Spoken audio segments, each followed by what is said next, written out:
Today we're going to find out if it's possible to beat the entire game of Pokemon Yellow Legacy on minimum battles with a single Mewtwo. Now, in the original generation, Pokemon Yellow was by far and away the best version. It had better trainers, better movesets, and finally gave trainers a chance to basically roleplay as Ash Ketchum in the Indigo League. But it's not like this game was without problems. There were inconsistent difficulty increases, there were plenty of Pokemon that didn't have good movesets at all, and there was basically no post-game. These are all things that Pokemon Yellow Legacy promises to fix. Trainers throughout the Kanto region have been given better Pokemon with better movesets, increasing the potential difficulty of getting through this entire challenge, and if that wasn't enough, we have a post-game section with tons of fights that could just prove to make minimum battles impossible. And as a guy with an unnatural obsession with this format, I just have to give it a try in order to see if we can get any Pokemon through. And the natural first test for this is, of course, a Mewtwo. Mewtwo has the highest base stat total in Generation 1, as well as an absolutely amazing move pool that should mean it has an answer for everything. So the only way that it's going to fail is if it doesn't level up enough, or if the new trainers in this game simply have too good of teams that even a Mewtwo can't beat them without level grinding. But right off the bat, we can find that there is one major problem with this Pokemon Yellow Legacy ROM. The fact that you can't change your starter with standard tools like the Ultimate Pokemon Randomizer. Fortunately, I have a workaround, so we're just going to pick up Pikachu here in Professor Oak's lab and fight Rival 1. We're not really losing that much experience here, and we're just going to throw this Pikachu away afterwards so that we can actually get access to our Mewtwo. Unfortunately, with its slightly buffed stats, Pikachu makes easy work of the first rival, and it's effectively done its job for this run. And now that we've gotten out of Professor Oak's lab, we can pick up the Pokedex, and now we have the ability to actually get access to any Pokemon that we want. Because while Smith's plays and his team did change the ROMs quite a bit, making it basically impossible to use standard randomizers, anything that can access the game's memory, like a Game Shark or the GameHook software that I use, can still modify wild Pokemon. So we can simply set the game so that we'll have a level 5 wild Mewtwo show up on round 1, and we can simply give ourselves a single Master Ball in order to catch it. And with our Mewtwo finally in tow, we can now make our way into this challenge proper. As usual, all of the standard rules are in the description below, with the only exception that we used a Pikachu to beat Rival 1. From here on out, it's a pure solo run, 0 DVs, minimum battles. Let's try to beat the entire game. And we start with one of the best additions to the game, the single required bug catcher in Viridian Forest. And this guy is basically Samurai from the anime. Here he is with his pincer. Very nice. We're simply going to sit here and spam a couple of psychics here to knock out this pincer. Ooh, took too many psychics. And here we can simply go psychic on the Metapod. Easy win. So for anyone who wasn't as obsessed as I was with the original anime back in the day, Samurai was the trainer that had the epic Metapod versus Metapod battle with Ash Ketchum in Viridian Forest. Still to this day, the single best Pokemon battle in the anime's history. And it's attention to little details like this that I think make this one of the coolest ROM hacks that I've ever come across in the Pokemon franchise. But with our nostalgia trip out of the way, it is now time to get to the first gym, where we have to fight Brock and his 2 Rock-type Pokemon. But what we can do is we can come here to Brock, and biggest thing is that we're coming in at level 7. In fact, we're nearly at level 8 with this Mewtwo. If we had fought the Rival 1 fight, we would be at level 8 here, which would be a whole damage rounding threshold. What that means is that compared to a normal Pokemon Yellow run, where a slow level up Pokemon or a medium fast level up Pokemon comes into this fight at level 6, if we had a Pokemon that beat the Rival and then beat the 1 required bug catcher, we would be a full 2 levels higher, even with a slow level up Pokemon. That could make a massive difference in terms of whether or not Pokemon can manage to win this fight or not. And it's because of that I think that this might even be easier in some ways to beat the game on minimum battles. But here, let's try this Brock fight. Let's just see how it goes.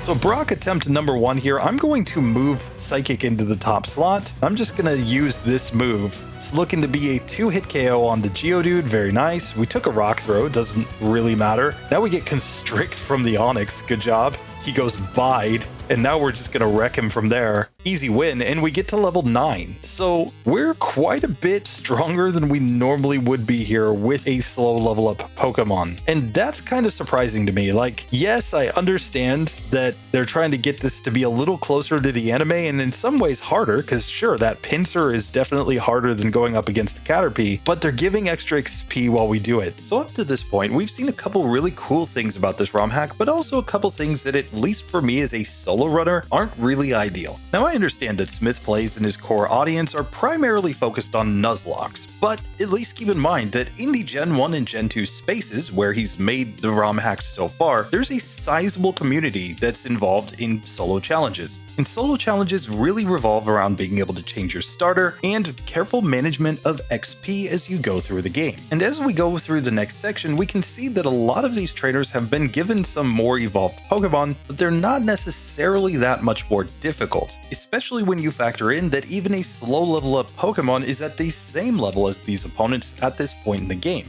And while this is somewhat offset by the fact that some of these Pokemon have stronger moves, like this Rattata being able to use Bite, we might just find that in a solo challenge, there's simply too much experience to really keep any level of difficulty as we go through this challenge. And while I can definitely give that, yes, we're using a Mewtwo, it should basically destroy everything in the early game, I don't think we'd be performing any worse with a Ghastly at this point, or a Cloyster at this point, or any number of other Pokemon that we've managed to beat the original Pokemon Yellow with on minimum battles. Now, of course, there is no challenge in this entire section for a Mewtwo. We simply get the Dome Fossil, beat up Jesse and James, and it's on to Cerulean City, where we're going to take on our rival number 2. Now, it should also be noted that because of the fact that this ROM hack hasn't been mapped out yet, my in-battle graphics are not showing properly here, so we can't actually see every single opponent's movesets, stats, etc., but that's something that we'll work on fixing if we do a future run. But for some reason, my in-battle graphics did work just on Rival 2, so this is the only opportunity we're going to get to see a little bit more data on how an opponent's team is actually made. Some kind of changes here. Focus Energy and Swift on a Spearow?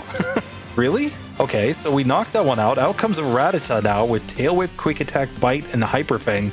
I'm not sure how I feel about the addition of Bite to Rattata. Like, Hyper Fang makes sense. Bite, I'm not so sure. But here we can wreck that one. Very nice. Bellsprouts. Okay. So we've got Growth, Vine Whip, and Poison Powder. Doesn't look like too much difference there, other than not having access to Wrap. And then here we've got Bite, Quick Attack, Growl, and Double Kick on this Eevee. I'm just going to go Psychic, of course. Get a critical hit, and we'll just finish it off with a nice Confusion. So we get through the rival very easily, but the rival clearly has a different team. He's going for a Bellsprout team here, perhaps. Now, this is one spot where I think they got it absolutely right. Solo runners will love the fact that there's no longer a sand-attacking devil on Rival 2's team. But this next section is kind of inconsistent. About half of the trainers have changed teams, and the other half are using their original Pokemon Yellow teams. Where the trainers' Pokemon have been changed, they seem to have been changed to Pokemon that have higher XP yields, making each trainer a little more unique, certainly, but also leading to situations where, yet again, it's not a whole lot more difficulty, since you're always going to be over-leveled in this section of the game anyway, but instead just giving more XP for you to prepare for the next sections against Misty, Rival 3, and Lieutenant Surge. Now, I imagine that this would lead to less need to grind against wild Pokemon if you're doing a team challenge like a Nuzlocke, but in the case of a solo challenge, I think that this is a pretty big nerf and something that they should have balanced a little bit more, perhaps by repositioning some of the trainers so that you wouldn't have to fight as many, or by simply leaving the teams of the required trainers alone and changing the teams of the non-required trainers. Either way, we easily make our way through this section. We can go save Billy Boy for whatever he's been doing on the weekend, and we can make our way down to Misty.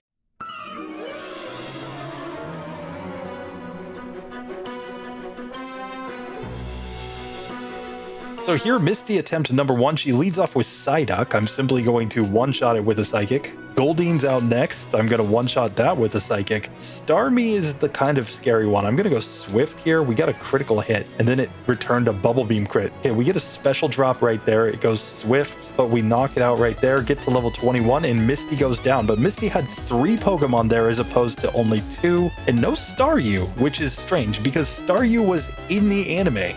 But minor gripes aside, we are actually making very good progress in this run, and I'm feeling very confident that a lot of Pokemon are gonna be able to get at least to this point on minimum battles. But we are about to take on a potentially tough trainer in rival number 3.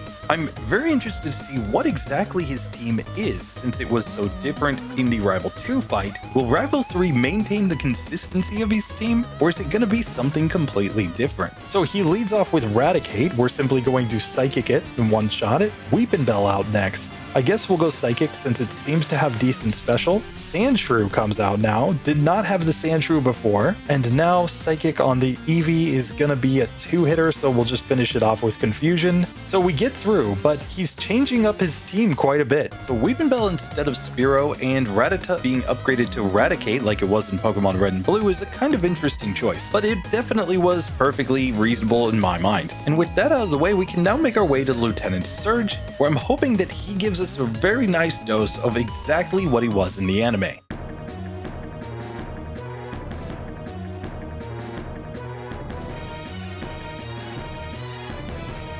Okay, let's fight Lieutenant Surge. So here we are. I mean, we're already at level 23. Psychic. We get surfed by this Raichu. It goes Body Slam. Okay, so Body Slam is cool because Body Slam is in the anime. It is an actual move of his Raichu. He's like, Raichu, use Body Slam. And he Body Slams Ash's Pikachu. And then Surf was on Lieutenant Surge's Raichu in Pokemon Stadium 1. So perfectly fine with that. You know, if you played Gym Leader Castle, you would have encountered it. So I think this is perfectly reasonable. Thunderbolt, obvious. But we get the 2-hit range that time and get the easy victory. And we learn Thunderbolt. Very, very nice. So that Lieutenant Surge fight was chef's kiss. Excellent. Loved it. And now we can make our way through the rock tunnel section. And in the rock tunnel, we find one of the best changes that I found in the entire game. The fact that he made one of the Pokemaniacs skippable that is usually a required trainer. This got my hopes up that maybe some other required trainers had been repositioned so that we wouldn't have to fight them. Those hopes were ultimately dashed, but it was kind of nice to see at least one kind of just annoying fight be out of the way. But again, we also have a lot of evolved Pokemon that simply didn't make any sense to me, but hey, they're giving extra experience, and we can get through the rock tunnel hiker very, very easily with our Mewtwo. And with that section out of the way, we can make our way to Lavender Town, where we can finally take on our rival number 4. I'm very interested to see how his team keeps changing, and will this one maintain any sort of consistency, or is it going to be yet again something completely different? I kind of want to come and fight our rival here just to see what he's like. So let's just fight him. Rival 4. So he leads off with the Fearow. That is unchanged, though he's at a high level, 34. My goodness. Magnemite, okay, that's standard. Goes Sonic Boom. Really no change there. He has a Kadabra, okay. He disables Confusion, that's fine. We'll just 2-shot it. He has a Shelter, so that is also standard. And the Flareon, okay, he's already got his fully evolved starter at Rival 4 now, as opposed to normally he doesn't have that until Rival 5. So that right there does show us that at least the rival has been buffed. And the buffs continue through the rest of the Pokemon Tower. All of these trainers have tougher teams, evolved Pokemon, and they actually pose a difficulty for us at our current level in this section of the game. Now, of course, you would normally go to Celadon City and fight the Rocket Game Corner first, but coming here is a good chance to just judge the difficulty of this section. And it's at this point where I'm starting to see some extra difficulty that gives me some hope that we're going to actually have a reasonable challenge as we go through the rest of this run. But first things first, we'll make our way to Celadon City, where we can get access to some new TMs. We can get Tri-Attack, Ice Beam, and with the advantage of having Ice Beam and Psychic on our moveset, I think we're set up to completely destroy Erica. But this is a first-time playthrough, and I intentionally did not study what all of these trainers have in advance because I wanted to come in with a fresh perspective as I tried my first attempt. So for all I know, she might have Pokemon that are at a way higher level than us or have some potential of beating us. Let's find out.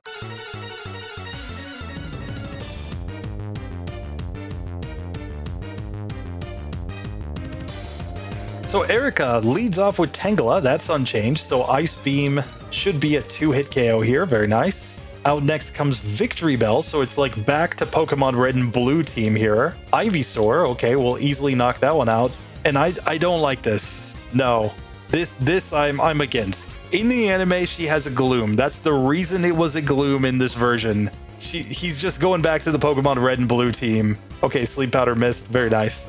And we win. So, yeah, we beat Erica, but yeah, I'm not impressed by the Erica team. Okay, so here, let's save the game. Let's come fight Jesse and James. Okay, so they still have the coughing, so that's an easy one-hitter. Meowth, let's just Thunderbolt the Meowth. Okay, oh, and an Arbok. Just like randomly, one of their 2 Pokemon is already evolved. Come on. They evolved at about the same time. Okay, and I think we've got enough PP. Let's just come fight Giovanni. He leads off with the Onix. Ice Beam, easy win. Kangaskhan comes out. Okay, so this again is kind of back to Pokemon Red and Blue team here. And then he's got a Marowak. Okay, I guess because Team Rocket was, you know, trying to get Cubone's mother. And then he's got the Persian. I can accept that. That at least makes sense. It makes logical sense. So at this point, I'm giving this ROM hack really high marks for improving the quality of the gameplay. I definitely think that a lot of these trainers are going to pose a better challenge for a lot of players as they go through their first runs, and they do seem to be a lot more balanced than the original game. That being said, I just really dislike some of the changes that were made that aren't consistent with the spirit of this game. Pokemon Yellow is the only version that was basically made to be based on the anime, but there are a couple of other problems. I was finding as I did this run that in spite of the fact that I had a fresh Pokemon Yellow ROM that I had used to patch for this run, I was running into some errors and some glitches, particularly when my inventory got too large. Just put in, ooh, we glitched everything out. No. So as best as I can tell, when the bag reached its normal 20 item limit that's set in Generation 1, it just completely broke the game. I tried to pick up an extra item, and I was unable to do so, and when I tried to sell items or put them into the PC or toss them out of my inventory, the game would simply break. Now fortunately, I have access to GameHook, which allows me to just directly change the items in my bag without even needing to open it. And that did work and allow me to progress at this point in the game. Fortunately, we know that Smith and his team have a very good track record of finding these bugs and patching them out, so we can get better experiences as these ROM hacks get improved over time. Okay, I've turned the Water Gun TM into the Sylph Scope. Let's see if this works now. Okay, so that worked. So I had to glitch things a little bit here. I had to change an item into the Sylph Scope. Okay, we froze the Marowak. Very nice. Get the easy victory right there. And it's time to come fight Jesse and James. Let's just see how they go. So here, Jesse and James attempt number 1. I'm going to Thunderbolt right here. Very nice. Arbok gets Psychicked. Very nice. Out comes a Lickitung. Ooh. We're getting some variation in the team, but that's a one-hitter with a crit. Psychic on the Weezing. Easy victory. And with Jesse and James going down, we have reached the point that is always the critical moment in a solo run in Pokemon Yellow. In the normal game, this is where the difficulty of the game spikes dramatically. You go from fighting level 30-something Pokemon to everything being over level 50 when you're fighting against any of the boss trainers. And because there are very few required battles left in the game, the only non-boss battles are literally 1 trainer inside of Silphco, 2 trainers inside of Koga's gym, and 2 trainers inside of Giovanni's gym. Everything else from this point is a massively difficult challenge, and this is where a lot of Pokemon, without going into broken strategies, simply fail to beat the game on minimum battles. So let's see how Smith Blaze Pokemon and his team have addressed one of the single biggest issues with Pokemon Yellow, the inconsistent level increase of opponents in the middle game. And it's time to try Koga. Look at his little ninja sprite, that's pretty cool.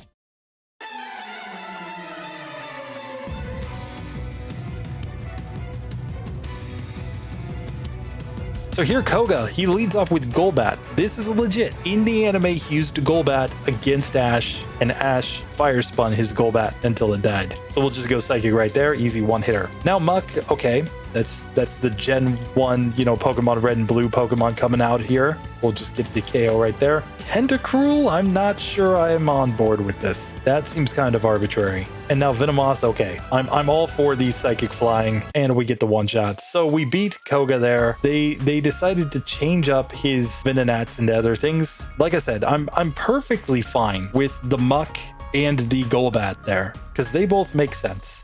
Right? Muck was on his team in the original Pokemon Red and Blue. And I mean, while I don't love it. I mean, he is a poison trainer, so he should have a pure poison type. Not sure I like the Tentacruel. I guess they just put it on so that he would have more type coverage. But with that being said, we could see one very big improvement to the game, the fact that Koga's team was at a lower level. They were all in the 40s rather than going up to level 50 on the final Venomoth. And that means that realistically, Pokemon should have a smoother progression as they go through the game. But let's see how well that holds up as we go into the next part. We now have to fight either against Blaine or against Rival 5. I would expect Blaine to be at a significantly higher level than Koga, given that he is supposed to be the 7th gym leader, but will Rival 5 also be a reasonable level given what we've just faced? Use that max potion right there. Let's come fight rival number 5. Let's see how this fight goes. This could be hard. This could be our first actual reset. So he leads off with an Electabuzz at level 43. We get a critical hit one shot, so that's fine. Cloyster, Thunderbolt, of course. Easy one hitter. Dodrio will stick with the Thunderbolt here and get the one hitter there. Alakazam, I guess we go Swift. He goes Tri-Attack against us. Oh, Tri-Attack actually has statuses in this version. That is cool. I dig that. We're going Psychic on Flareon. He flamethrowers us. He digs a hole. Oh, and we couldn't quite get the range to knock him out. No, it's because we were burned. Oh, that's stupid. Oh, come on. And since when has Flareon learned to dig? Come on. Okay, we still get the one hitter there. Cloyster's still going to get wrecked there. Oh, no, it's not a one hitter. It's a one hit range. Dodrio, we do get the one shot. Swift, Tri-Attack again. Swift gets the 2-hit KO there, and here we'll Swift him while he's underground. He uses Dig. Psychic will finish off the Flareon. So one reset there on Rival 5. Not too bad. I'll take that. So here, Jesse and James, we're going to Psychic on their Weezing. That's a one-hitter. Lickitung, get Psychicked. Easy one-hitter. Arbok, get wrecked. Easy one-hit KO there. Meowth, easy KO. Oh, Victory Bell. James's Victory Bell, that's right. Oh, and Wrap is still broken. I dig that. Okay, so we get through them. That's just fine. I think we actually escape rope once and heal before we go fight Giovanni, just because we don't know what he has. Normally, I would be like, yeah, just throw an Ether on, just spam Psychic, and it's a guaranteed win against Giovanni. But here, I'm really not sure if we get through him or not. So here we go, Giovanni time. Okay, he leads off with a Kingler. So Thunderbolt right there, easy KO. Kangaskhan comes out. Okay, Psychic hits the one hitter. Machoke, oh, get wrecked. Get wrecked, Machoke. No way. Golem. Okay. Ice Beam. Get wrecked. And he's got the Persian. Okay. We get the critical hit. So we just swept his entire team. The crits might have mattered, but either way, he goes down. But that is a much better team. I kind of can get behind it. Giovanni supposedly is this great trainer. So him having a Golem, the Kangaskhan was Pokemon Red and Blue. So, you know, I see a lot of Pokemon Red and Blue being mixed in here. But what we also saw in this section was, again, a very nice, smooth progression of levels between our opponents, meaning that from a playability standpoint, this ROM hack looks absolutely incredible. But now it's time to take on Sabrina and see if we can beat her with her psychic types.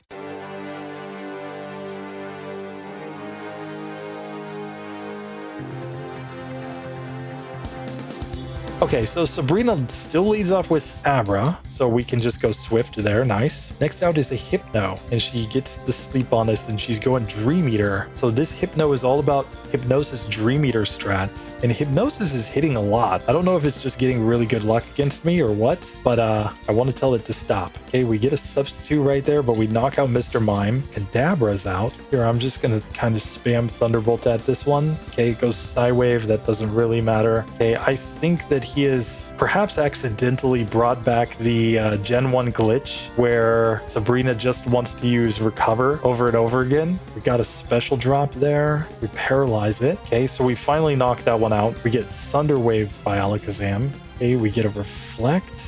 And yeah, we're like back into the whole like Pokemon Red and Blue thing where she just spams Recover over and over again with this Alakazam. So it seems that Smith Plays Pokemon and his team decided to give Sabrina Smart AI, something that was taken away from her in Pokemon Yellow. The reason that she lost Smart AI was because of the fact that with Smart AI, she'll get into battles where she simply never attacks a Psychic-type Pokemon. She'll just spam moves like Recover over and over and over again. And this can create the situation where you effectively get an infinite battle until your Pokemon just faints from using Struggle. Because, while yes, you are dealing damage and keeping it using using Recover, opponents in Gen 1 don't have PP, so they never run out of Recovers and have to move into using a different move.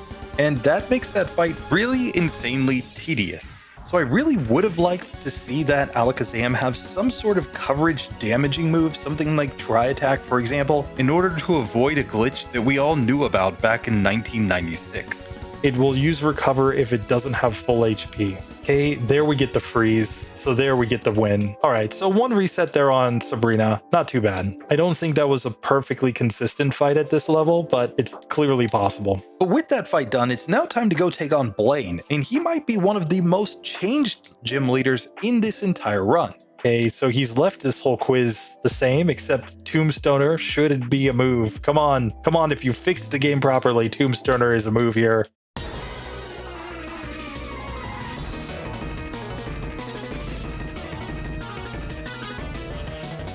So here we're at level 43, which is, again, slightly higher level than we'd normally be. We get takedown from the Rapidash, so we knock it out. Charizard comes out. Now, Charizard doesn't make any sense on this team. Just none whatsoever. Psychic here on Ninetales. Okay, we're getting a lot of Fire Blasts. I can kind of get behind this. Now, I've misplayed on the Charizard. We should have used the Thunderbolt right there. Let's just see if we can get a better range here. Here we get Fire Spin, but that's a 2-hitter. Nice. We get through with more health. Thunderbolt here. We get slashed. Okay. Psychic. Okay. So we get the 2-hitter there. Arcanine comes out. Goes Agility. It digs. And it misses a Fire Blast. Very nice. And out comes Magmar. I'm for this because Magmar was in the actual anime. And now I think we can just Psychic it down. Very good. So we do beat Blaine on minimum battles. That is a much tougher fight. I'm not sure how I feel about the Charizard. The Charizard isn't really logical. They should have given him a Rhydon because he has a Rhydon in the anime. Like, if you wanted to give a kind of extra Pokemon with more coverage, give that. But one thing that I didn't notice as I was in that battle was that it seems like Dig has been nerfed. Maybe it's like Gen 2 and it's only got 60 base power now, because that Arcanine using Dig did very little damage to our Mewtwo considering how high its attack stat is. Mewtwo is not a defensive powerhouse, so that should have done decent damage there, and yet we easily tanked the move and were able to knock out his Pokemon. And with that done, we now move on to Giovanni's gym, where we see that the trainers in this gym have a much wider assortment of Pokemon, suggesting that maybe they're following in Giovanni's footsteps of having just a bunch of strong Pokemon. I can kind of get behind it, though I don't really understand having things like a Victory Bell here in this gym. It is a ground type gym. I like that they kind of kept the theme, but hey, we'll just take what we get. And as we easily destroy this black belt, who's clearly the dojo master, we should now make our way to Giovanni himself, the self-proclaimed greatest trainer in the world. I'm hoping that he shows us a bigger challenge than he does in a normal run.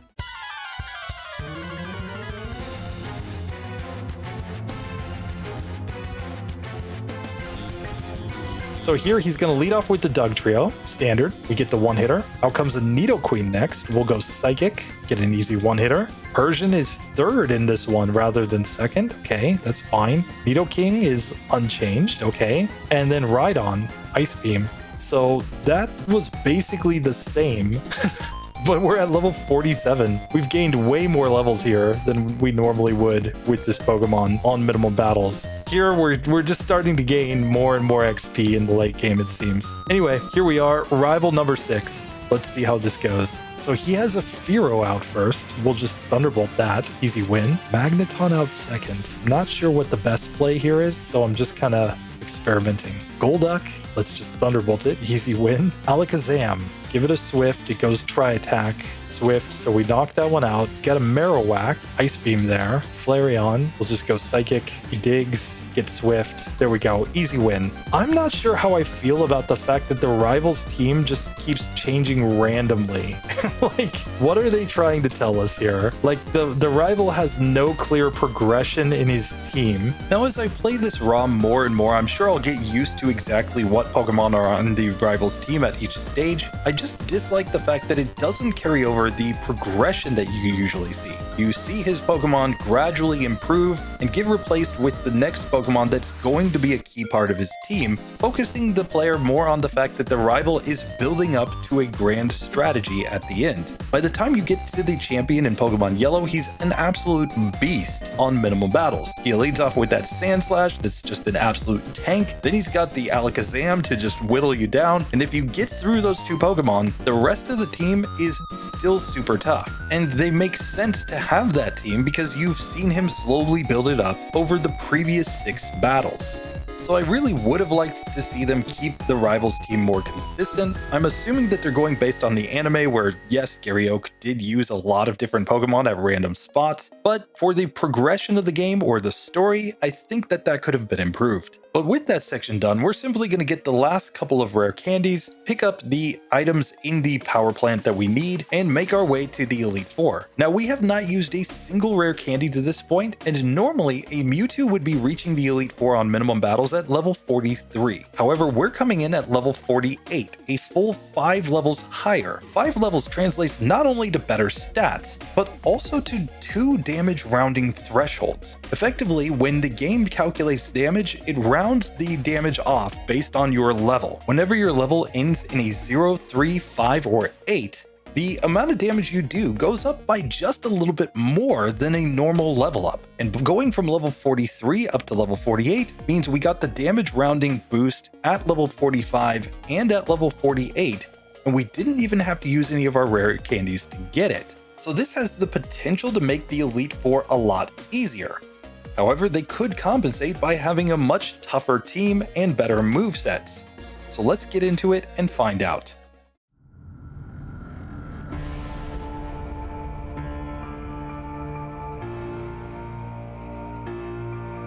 Okay, Lorelei attempt number 1, she leads off with the Slowbro. No more Dugong out first, and she goes Earthquake, but we get a nice 2-hit KO right there. Easy win. Cloyster, we just one-shot it with a Thunderbolt. Dugong comes out third, so for some reason he swapped these 2 positions, and it has Ice Beam rather than Aurora Beam. Okay, Jinx is out.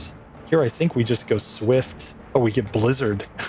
Critical hit Blizzard after the Bubble Beam. I still think this is winnable. Now, in a normal minimum battles run, Lorelei is the point where a Mewtwo has to start dropping rare candies in order to progress. It simply doesn't have the stats at level 43 to beat her team of all 50 plus leveled Pokemon. However, in this one, I think we can avoid the rare candies. We simply need a better move to use against the Jinx. And fortunately, we have access to one. We can use the move Fire Blast. It's a fire type move that uses our very high special stat and will be super effective against this Pokemon. And since I don't really see any situation where we're going to need Fire Blast outside of this, we may as well just use the TM here and try to take down this victory without using any of our rare candies. Fire Blast on the Jinx gets a 1-hit KO, very good. Thunderbolt on the Lapras, it goes Thunderbolt back at us. So we get the easy victory right there and get to level 50. Perfect. So yeah, we just need to add Fire Blast there and we're perfectly good to go.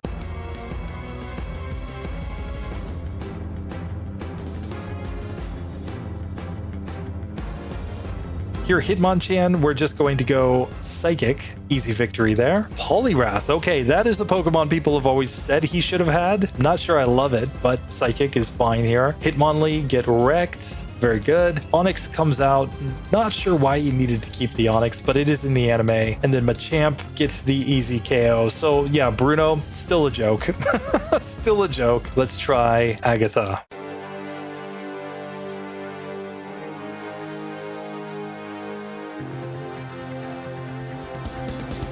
Okay, so she leads off with the Gengar. We outspeed Psychic one-shots. Very good. Golbat, we can just go like Thunderbolt here. Easy win. Marowak, okay. Ice Beam there, but it kind of makes sense. It is a Pokemon Tower Pokemon, but I'm not sure I agree with it. Arbok easily goes down. This Gengar's at a lower level, and it knows Nightshade, so he's gone back to like some Pokemon Red and Blue stuff again, but we get through. Easy victory there. So minimum battles with a Mewtwo doesn't seem to be that hard at this point. Lance locks us in. But here, let's come fight this guy now.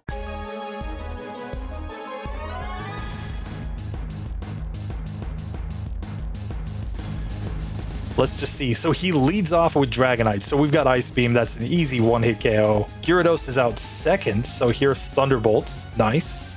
here he's got the Charizard. Okay, so he's going more like Gen 2 here. We paralyze Charizard, it earthquakes us. That's fine, we knocked that one out. Aerodactyl, we can just go for the Ice Beam, get the easy KO, and another Dragonite. So changing the 2 Dragonairs to a Dragonite and a Charizard, I can get on board with, because they are Lance Pokemon in Gen 2. The fact that he had 2 Dragonairs was always kind of weak. You know, so Gen 2 addressed that. Clearly Smith Blaze is coming from Gen 2. He's like, yeah, this guy's got actual dragons. Come on. We have made it to the champion.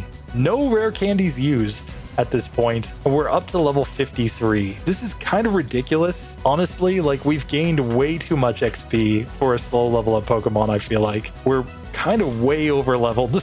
But let's see if this is enough. Otherwise, we've still got 11 rare candies in the bag, but I want to save these for the post game if I can. Let's just see.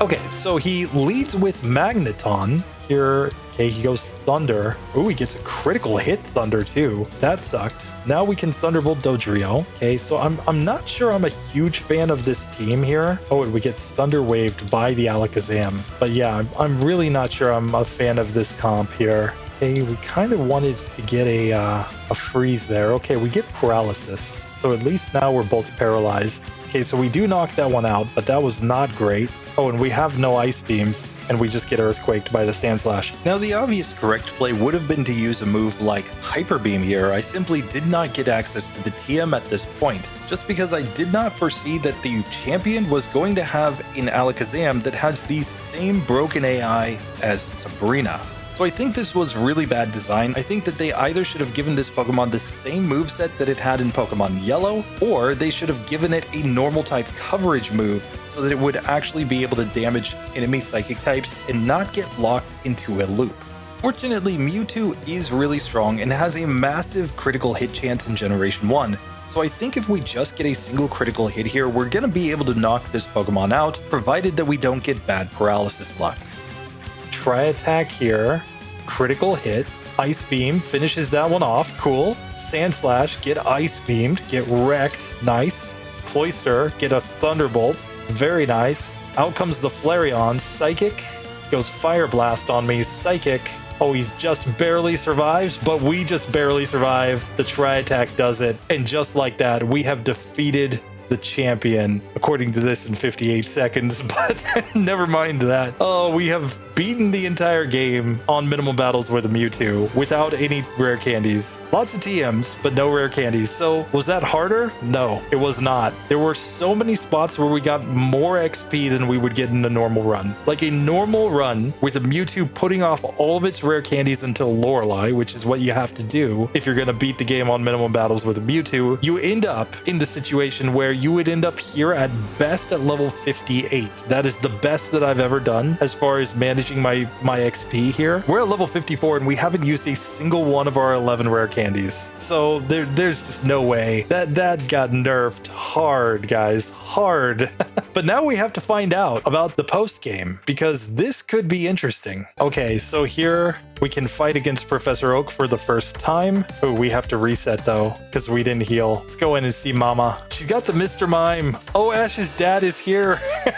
Oh, that's a good touch. I do appreciate that, Smith. Thank you. Anyway, here we go. Time to fight against Professor Oak properly now. All right, so here we go. I'm going to go Psychic on the Tauros. We get Earthquaked, but that is an easy 2-hit KO. Charizard comes out. We can simply go for a Thunderbolt here, I think. It goes Earthquake as well, so that is a 2-hit KO. Venusaur comes out. I'm going to go for my Stab Psychic here. It's not quite enough, and we get Earthquaked again. They're just like all Earthquaking us. Okay, Thunderbolt here gets the one-hitter there. Snorlax comes out. I freeze the Snorlax. Oh, this is what you get, Professor Oak. You deserve this. Oh, and the Nidoking, get wrecked. So we defeat Professor Oak without any rare candies. That was lucky on the Snorlax. That's all I'm gonna say. The Nidoking guaranteed win 100% of the time, but the Snorlax, he could have wrecked us. Okay, yes, so some guy is waiting right here. Okay, so this is Smith. All right, so Smith wants to fight me. Smith, get wrecked.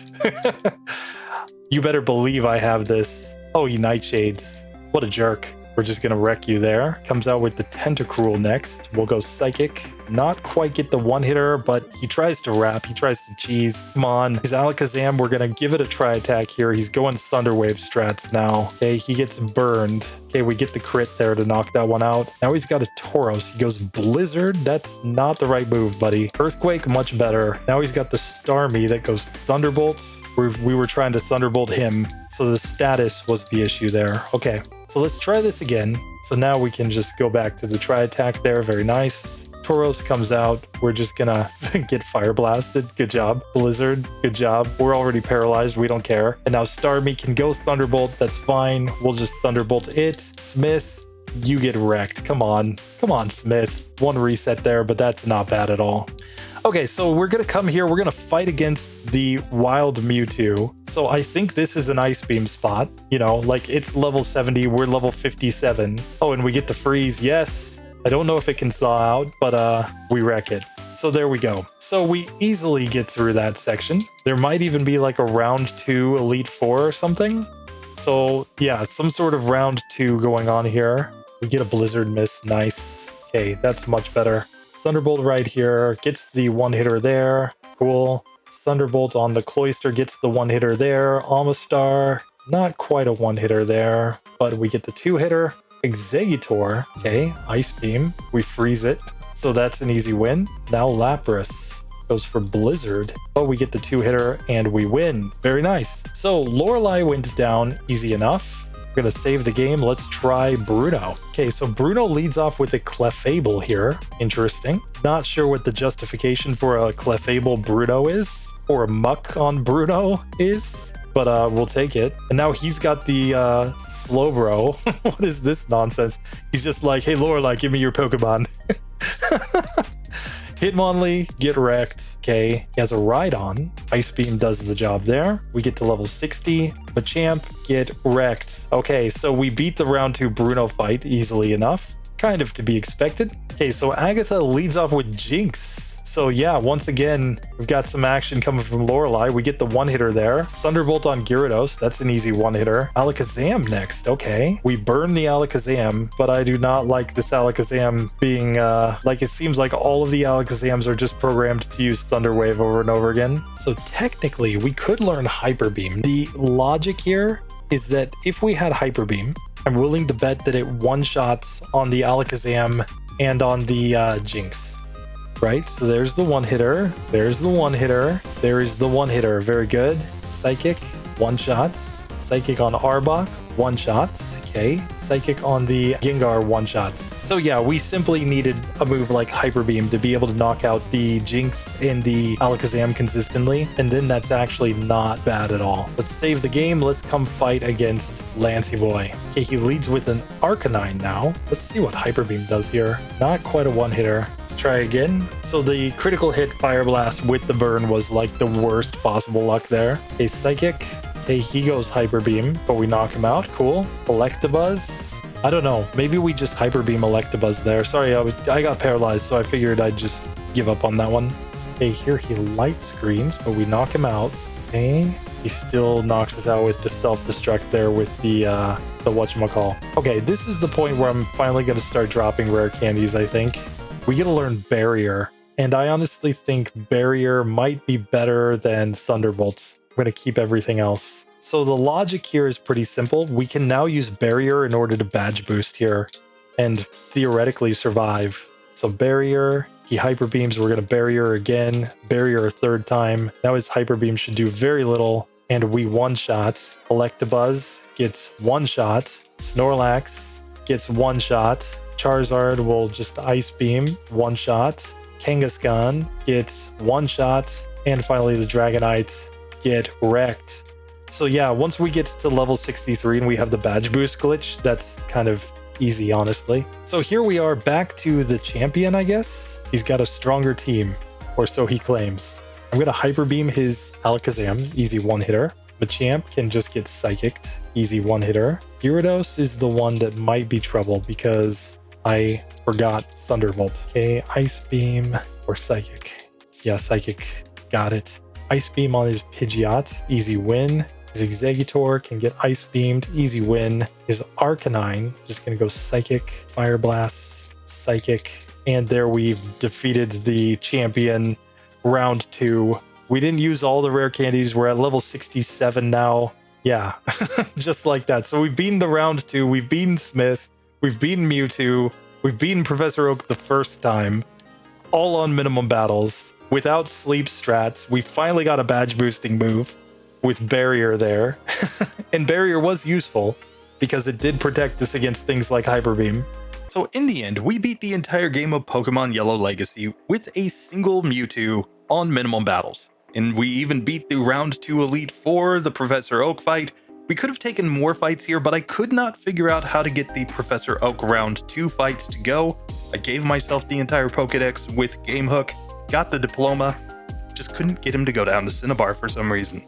If anybody knows the exact conditions that are required to get that fight to go, please post them in the comments below, because I would like to try that one again with this Pokemon. But now we have to answer the real question: is this a perfect version of Pokemon Yellow? Well, clearly the answer is no. But was it a heck of a lot of fun to play? Yes. And I do look forward to doing some more runs in this version, especially if we can figure out how to get all of the post-game trainers to work properly. I will be excited to try some of my best solo running Pokemon in this challenge, just especially for the post-game, to see if they can actually beat a Professor Oak round 2 with all of his legendary birds. So let me give just a quick thanks to the channel members for supporting, everybody for watching. I'll see you in the next one. Later.